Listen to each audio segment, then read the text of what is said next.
Hello friends, Radhe Krishna. Welcome to Shyam Diwani ji. तो दोस्तों, कार्तिक माह का तीसरा दिन और तीसरा कार्तिक माह का जो अध्याय महात्मा है, उस महात्म का तीसरा अध्याय सुनाने जा रही हूँ मैं आप लोगों को। तो ध्यानपूर्वक सुने। तो सुनिए। श्री कृष्ण भगवान के चरणों में शीश झुकाओ, श्रद्धा भाव से पूजो, हरि मनवांछित फल पाओ। तो फिर सुनिए ध्यान से। सत्यभामा ने कहा, हे प्रभु, आप तो सभी काल में व्यापक हैं और सभी काल आपके आगे एक समान है। फिर ये कार्तिक महीना ही सभी मासों में श्रेष्ठ क्यों है? आप सब तिथियों में एकादशी और सभी महीनों में कार्तिक मास को ही अपना प्रिय क्यों कहते हैं? इसका कारण बताइए। भगवान श्री कृष्ण ने कहा, हे भामिनी, तुमने बहुत अच्छा प्रश्न किया है। मैं तुम्हें इसका उत्तर देता हूँ, ध्यान पूर्वक सुनो। इस प्रकार एक बार महाराज बैन के पुत्र राजा पृथु ने प्रश्न के उत्तर में देवऋषि नारद से प्रश्न किया था, और जिसका उत्तर देते हुए नारद जी ने उसे कार्तिक मास की महिमा बताते हुए कहा, हे राजन, एक समय शंख नाम का एक राक्षस बहुत बलवान एवं अत्याचारी हो गया था। उसके अत्याचारों से तीनों लोकों में त्राही त्राही मच गई। उस शंखासुर ने स्वर्ग में निवास करने वाले देवताओं पर विजय प्राप्त कर इंद्रादि देवताओं एवं लोकपालों के अधिकारों को छीन लिया। उससे भयभीत होकर समस्त देवता अपने परिवार के सदस्यों के साथ सुमेरु पर्वत की गुफाओं में बहुत दिनों तक छिपे रहे। तत्पश्चात वे निश्चिंत होकर सुमेरु पर्वत की गुफाओं में ही रहने लगे। उधर जब शंखासुर को इस बात का पता चला कि देवता आनंद पूर्वक सुमेरु पर्वत की गुफाओं में निवास कर रहे हैं, तो उसने सोचा कि ऐसी कोई दिव्य शक्ति अवश्य है जिसके प्रभाव से अधिकारहीन ये देवता अभी भी बलवान हैं। सोचते सोचते वो इस निर्णय पर पहुंचा कि वेद मंत्रों के बल के कारण ही देवता बलवान हो रहे हैं। यदि इनसे वेद छीन लिए जाएं तो वे बलहीन हो जाएंगे। ऐसा विचार कर शंखासुर ब्रह्मा जी के सत्यलोक से शीघ्र ही वेदों को हर लाया।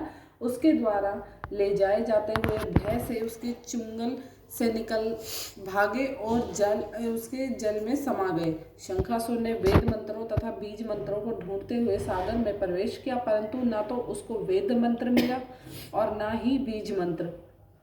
जब शंखासुर सागर से निराश होकर वापस लौटा, तो उस समय ब्रह्मा जी पूजा की सामग्री लेकर सभी देवताओं के साथ भगवान विष्णु की शरण में पहुंचे और भगवान को गहरी निंद्रा से जगाने के लिए गाने बजाने लगे और धूप गंध आदि से बारंबार उनका पूजन करने लगे। धूप दीप नैवेद्य आदि अर्पित किए जाने पर भगवान की निद्रा टूटी और देवताओं सहित ब्रह्मा जी को अपना पूजन करते हुए देखकर बहुत प्रसन्न हुए तथा कहने लगे, मैं आप लोगों के इस कीर्तन एवं मंगलाचरण से बहुत प्रसन्न हूँ। आप अपना अभिष्ट वरदान मांगिए, मैं अवश्य प्रदान करूँगा। जो मनुष्य अश्विन शुक्ल की एकादशी से देवोत्थान एकादशी तक ब्रह्म मुहूर्त में उठकर मेरी पूजा करेंगे, उन्हें तुम्हारी ही भांति मेरे प्रसन्न होने के कारण सुख की प्राप्ति होगी।